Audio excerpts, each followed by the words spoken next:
পঞ্চম শ্রেণী বিজ্ঞান। তো আজকে আমরা সমাধান করব অর্ধবার্ষিক পরীক্ষা সাজেশন। তোমাদের ঈদের পরে অর্ধবার্ষিক পরীক্ষা হবে, তো সেটা সাজেশন দেখাবো। এটা হচ্ছে বিজ্ঞান।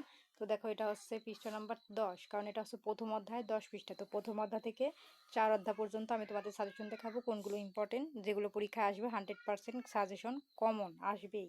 ঠিক আছে, তো যেগুলো দেখাবো চলো দেখে নিই। প্রথম 4টা অধ্যায় তোমাদের দেখাবো, কারণ তোমাদের অর্ধবার্ষিক পরীক্ষায় প্রথম 4 অধ্যায় আসবে, আর পরবর্তীতে বার্ষিক পরীক্ষায় আর 4 অধ্যায় আসবে, আর ফাইনাল পরীক্ষায় পুরোটাই আসবে। ঠিক আছে, তো চলো প্রথম থেকে আমরা শুরু করি। দেখো, এটা হচ্ছে 10 পৃষ্ঠা। তো এখান থেকে যে টিক চিহ্নগুলো আসবে, এই যে ক নাম্বার, গ নাম্বার ইম্পর্টেন্ট। ঠিক আছে, আর এই অধ্যায়ে যে রিডিংগুলো আছে এগুলো বেশি করে পড়বা। রিডিং থেকে কিন্তু বেশিরভাগ টিক চিহ্নগুলো দিয়ে দেয়, আর প্রশ্নও কিন্তু এখান থেকে বেশি দিয়ে যায় রিডিং থেকে। তো রিডিং থেকে আমি কিছু ইম্পর্টেন্ট দেখাবো, তো আমি এখান থেকে আগে দেখাই।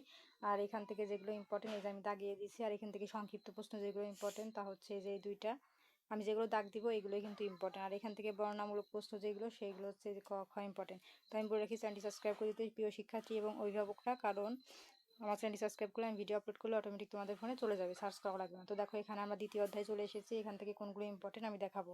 রিডিং থেকেও কিন্তু তোমাদের অনেক প্রশ্ন আসে। ঠিক আছে, যেমন ধরো এই যে এখানে একটা প্রশ্ন, যে জীব কিভাবে জড়বস্তুর উপর নির্ভরশীল, এটা কিন্তু একটা প্রশ্ন। এটা তোমাদের ক নাম্বারে বা খ নাম্বারে দিয়ে দিতে পারে এরকম আকারে। ঠিক আছে, তো তোমরা এগুলো পড়ে নিবে। রিডিং থেকে অনেক প্রশ্ন আসে, টিক চিহ্ন আসে, রিডিংগুলো বেশি বেশি করে পড়বা।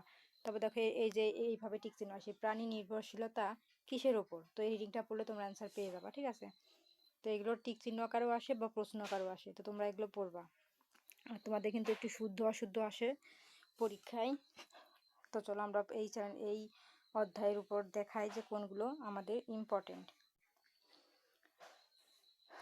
এই যে দেখো, আরো একটি প্রশ্ন, এটাও করবা, যে উদ্ভিদ, প্রাণী ও মানুষ কিভাবে পরস্পর নির্ভরশীল। তো এগুলো দেখবা যে রিডিং করলে এর মধ্যে থেকে তোমরা পেয়ে যাবা। ঠিক আছে, তারপর আমরা স্ক্রল করে নিচে চলে যাব।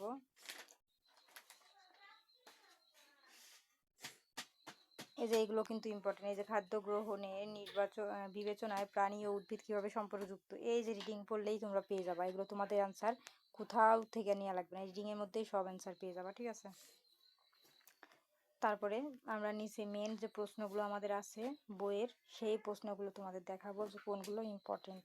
এই দেখো, আমরা মেন প্রশ্নে চলে এসেছি। এই দেখো আমাদের টিক চিহ্ন, এখানে টিক চিহ্ন 3টা আছে, 3টাই পড়বা, কারণ একদম সহজ কম দেওয়া, তো এগুলো আমি ছোট করে আর দেখাবো না, 3টাই করবা। তারপর দেখো, এখান থেকে শূন্যস্থান যেটা ইম্পর্টেন্ট, এই যে ক খ। আর এখান থেকে আমাদের সংক্ষিপ্ত প্রশ্ন যেগুলো ইম্পর্টেন্ট, এই যে ক খ নাম্বার। ঠিক আছে, তারপর দেখো, এখান থেকে বর্ণনামূলক প্রশ্ন যেগুলো ইম্পর্টেন্ট, এই যে গ আর খ নাম্বার। ঠিক আছে, এখন চলে যাবো আমরা তৃতীয় অধ্যায়। দেখো, এখানে আছে খাদ্য। তো এখানে দেখো, এই যে দেখো সুষম খাদ্য, তো এখানে যদি আমরা কি লিখে দিই তাহলে একটা প্রশ্ন হয়ে গেল যে সুষম খাদ্য কি। তো তোমরা এই যে দেখো এখানে এই যে নিচে আমাদের প্রশ্ন আছে, রিডিং আছে, এগুলো পড়লে পেয়ে যাবা সুষম খাদ্য কি। তো এটা টিক চিহ্ন আকারও আসতে পারে বা প্রশ্ন আকারও, তো এর মধ্যে সব কিছু পেয়ে যাবা তোমরা। হ্যাঁ, তো এখান থেকে করে নিবা। তারপর আমরা নেক্সটে চলে যাব।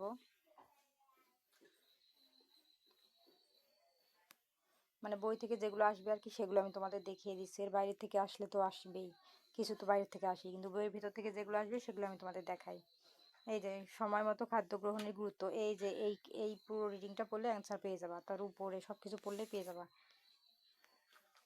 তারপর আমরা স্কুল করে নিচে চলে যাব।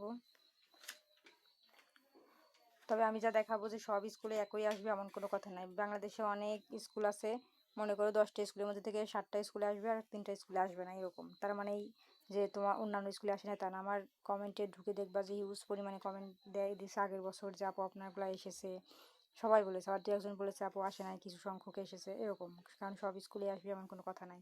দেখো, এখানে আছে খাদ্য সংরক্ষণের গুরুত্ব, তো এই রিডিংটা পড়লে অ্যান্সার পেয়ে যাবা। ঠিক আছে,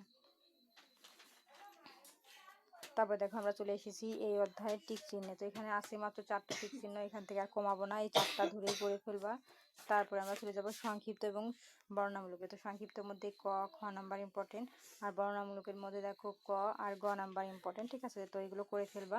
এখন আমাদের শেষ অধ্যায় 4 অধ্যায় চলে এসেছি। দেখো, এখানে আছে বয়সন্ধিকাল। তো এখানে কি লিখলে একটা প্রশ্ন হয়ে যাচ্ছে যে বয়সন্ধিকাল কি বা কাকে বলে, একটা প্রশ্ন হয়ে যাচ্ছে বা একটা টিক চিহ্ন, রিডিংটা পড়লে অ্যান্সার পেয়ে যাবা। তারপরে আমরা চলে যাব পরবর্তীতে। এই যে পরবর্তীতে আমরা চলে যাব। এই রিডিং এর মধ্যে অনেক প্রশ্ন আছে, তোমরা এগুলো পড়ে নিবা। টুকিটাকি প্রশ্ন, বিশেষ করে রিডিং গুলো বেশি করে পড়বা। আর তোমাদের কিন্তু পরীক্ষায় শুদ্ধ অশুদ্ধ পরীক্ষায় আসে, ঠিক আছে? তো এই শুদ্ধ অশুদ্ধ স্কুল থেকেই তোমাদের দিয়ে দিবে। এটা বইয়ে দেখো, এই বইয়ে কিন্তু দেওয়া নাই। অন্যান্য অধ্যায় হয়তো বা থাকতে পারে, কিন্তু প্রথম সাময়িক পরীক্ষায় তোমাদের শুদ্ধ অশুদ্ধ দেওয়া নাই, কিন্তু পরীক্ষায় আসতে পারে। তো সেগুলো আসলে সেগুলো বাইরের থেকে দিবে, ঠিক আছে? তো এখানে দেখো আমাদের টিক চিহ্ন আছে মাত্র 3টি, এই 3টা ধরেই তোমাদের করতে হবে। তারপরে দেখো এই যে দেখো আমাদের এই অধ্যায়ে শুদ্ধ অশুদ্ধ দিয়েছে, এটা কিন্তু 100% শুদ্ধ অশুদ্ধ ইম্পর্টেন্ট। এই যে আমি 100% লিখে দিচ্ছি, এই শুদ্ধ অশুদ্ধ কিন্তু পরীক্ষায় আসবেই। আর আমি তোমাদের বলে দিই শুদ্ধ অশুদ্ধ কিভাবে তোমরা বুঝবা। ধরো এখানে 1 নম্বরে যে কথাটা বলছে যে বয়ঃসন্ধিকালীন শারীরিক পরিবর্তন কোনো স্বাভাবিক পরিবর্তন নয়, তো এটা কি সত্য কথা না মিথ্যা কথা? তোমরা একটা জিনিস দেখবা, যদি সত্য কথা হয় তাহলে কি হবে? শুদ্ধ। আর যদি মিথ্যা কথা হয় তাহলে কি হবে?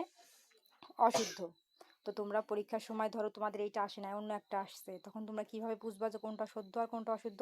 তোমরা এক চান্সে বুঝবা যে যদি দেখো প্রশ্নটায় কোনো কিছু লেখা আছে, তখন তোমরা ভাববা যে এই কথাটা কি সত্য কথা নাকি মিথ্যা কথা। যদি সত্য কথা হয় তাহলে সেটা শুদ্ধ হবে, আর যদি দেখবা যে ওই কথাটা সত্য নয় মিথ্যা কথা, তাহলে ওটা হবে অশুদ্ধ। তো এখানে একটা শুদ্ধ অশুদ্ধ দেওয়া আছে, এটা কিন্তু 100% আসার সম্ভাবনা বেশি, এটা কমপ্লিট করবা।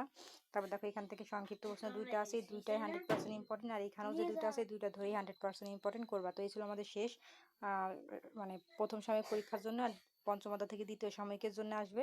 তো আজকের মতন এই পর্যন্তই। পরবর্তী ক্লাসের সাজেশন দেখার জন্য অবশ্যই সাবস্ক্রাইব মাই চ্যানেল।